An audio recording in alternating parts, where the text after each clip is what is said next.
Bu katana va men bugungi videoda katana bilan bir nechta tryuklarni o'rganib ko'rishga va muhimi hech qayog'imni sindirib olmaslikka harakat qilib ko'raman. Katanani men onlayn do'kondan zakaz qildim va kelishi bilan ochishni boshladim. Bu katana mashhur Demon Slayer stilida yasalgan bo'lib, aytishim mumkinki, uning ko'rinishi va sifati narxiga arziydi. Bu haqiqiy katana emas, lekin baribir ham tryuklarni o'rganishga juda ham yaxshi. O'zi aslida men haqiqiy katana zakaz qilmoqchi edim, lekin meni to'xtatib qolishdi va bunga bir nechta sabablar bor. Haqiqiy katana olmaslikka bir nechta sabablar bor va bularga jiddiy jarohat olish xavfi, haqiqiy katananing narxi va militsiyalarning qo'liga tushish shansi kiradi. Keyin esa men katana haqida bir nechta ma'lumotlar topish uchun internetga kirdim. Keyin esa tushundimki, agar katana bilan tryuklarni o'rganmoqchi bo'lsam, qanaqadir ochiqroq joyga chiqishim kerak ekan. Chunki agar uyda qiladigan bo'lsam, bir nechta narsalarga shikast yetkazishim mumkin. Shuning uchun men katanamni qo'limga oldim-da, ochiqroq joyga, ko'chaga chiqdim. Birinchi partiya skillari katanani qinidan chiqarish bilan bog'liq. Agar bilmagan bo'lsanglar, bu narsa qin deb ataladi. Birinchi o'rgangan tryukim bu gorizontal otish. Juda ham chiroyli ko'rinadi menimcha. Buni bajarish uchun katanani bitta qo'lga olamiz va gorizontal holda ushlaymiz. Bosh barmoq bilan esa katananing qinini yetarish kerak bo'ladi. Undan keyin katanani tezda tortib olish kerak bo'ladi va keyin o'zimiz aylanishni boshlaymiz. Qin tushib ketayotganda uni ushlab olish kerak va aylanib bo'lgandan keyin dushmanni kesib tashlashga tayyorlansak ham bo'ladi yoki kolbasani.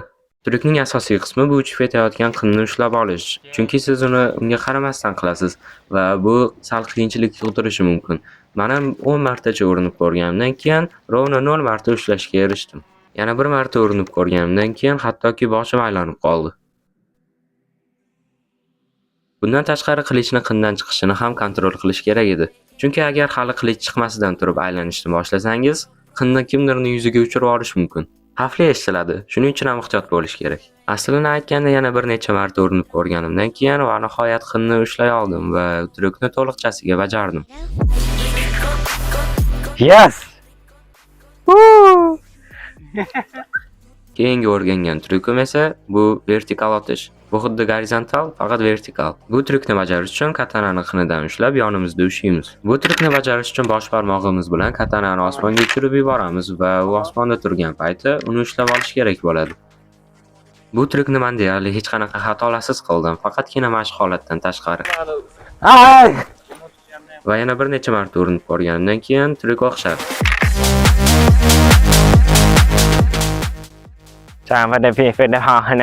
Keyin esa men ikkita tryuk spin va back spinni o'rganib ko'rdim. Bu tryukda siz qo'lingizda katanani aylantirishingiz kerak. Juda ham chiroyli ko'rinadi. Katanani aylantirish uchun uni olib dastasidan ushlaymiz. Keyin esa katanani pastga tashlab, kistimizni bo'sh qo'yib, bosh barmoq va ko'rsatkich barmoqlari yordamida uni aylantirish kerak. Va yana ozgina qo'l harakati bilan katanaga aylanish kuchi beriladi. Boshidan tushunarli ediki, bu tryukni bajarishdan oldin qo'llarni ozgina razminka qilib olish kerak. Bu esa qo'l jarohatlarini oldini olishga yordam beradi. Har doim razminka qilinglar, bu juda ham yaxshi lifehack. Razminka qilib olib, bu tryukni o'rganishni boshladim va rostini aytsam, boshida uncha yaxshi o'xshamadi. Shunaqa sezildiki, bu tryukni bajarish uchun xuddi Harry Potterning kisti kerak. Keyin esa tushunib yetdimki, hamma narsa katanani to'g'ri siqishga bog'liq ekan. Barmoqlar va kistni to'g'ri ishlata olsangiz, bu tryuk sizda ham zo'r o'xshashi mumkin. Backspinni qilish uchun ham xuddi shularni qilamiz, faqat teskarisiga. Baho beringlar.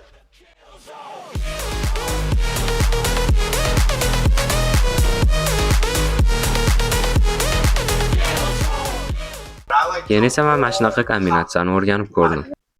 Bu tryukni o'rganish uchun oddiy spinni bilish kerak bo'ladi. Oddiy spin bilan boshlab, katanani yelkamizga olib kelamiz va uni boshimiz atrofida aylantirib, oxirgi zarbani beramiz. Spin yelkamizga, boshimiz atrofida va udar. Tryuk tayyor. Bu tryukni bajarayotganda men sizlarga qat'iy tarzda haqiqiy katana ishlatmaslikka maslahat beraman. O'zi aslida bu tryukni bajarayotganda bitta uzun plavniy harakat qilish kerak ekan. Faqatgina shu orqali bu kombinatsiya juda ham chiroyli va plavniy ko'rinadi. Shuning uchun men bu tryukni sekin qilib ko'rib o'rganishni boshladim. Yo'q, bunaqa emas. Men qancha mumkin bo'lsa, shuncha sekin qilib ko'rishdan boshladim. Bu esa menga ketma-ketlikni yodlab olishga yordam berdi. Keyin esa tezlashib boraverdim va yana bir marta qilib ko'rganimdan keyin boshim aylanib qoldi. Ozgina dam olib bir necha marta urinib ko'rganimdan keyin zo'r o'xshashni boshladi.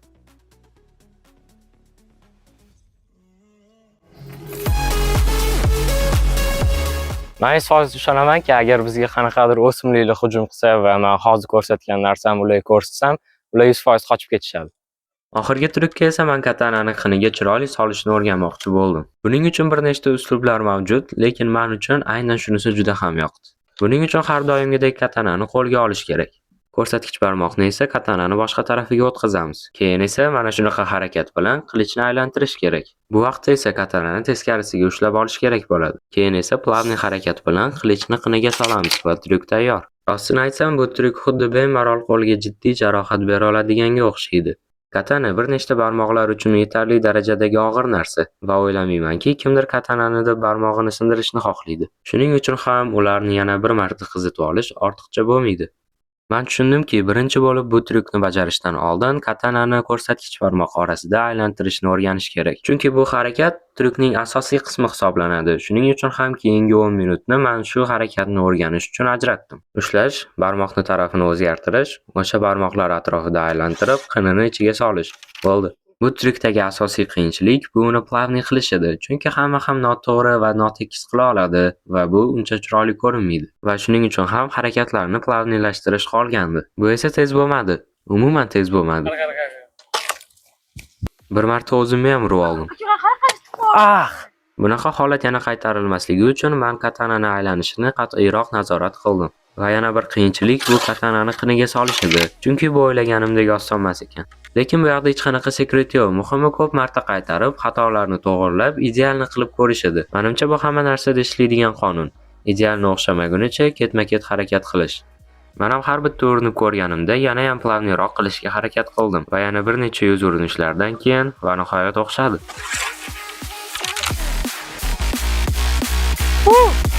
Nihoyat.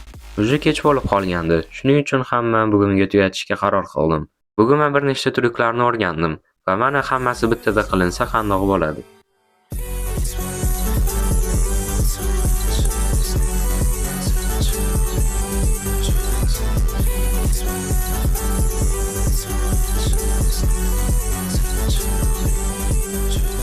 Shu bilan bo'ldi.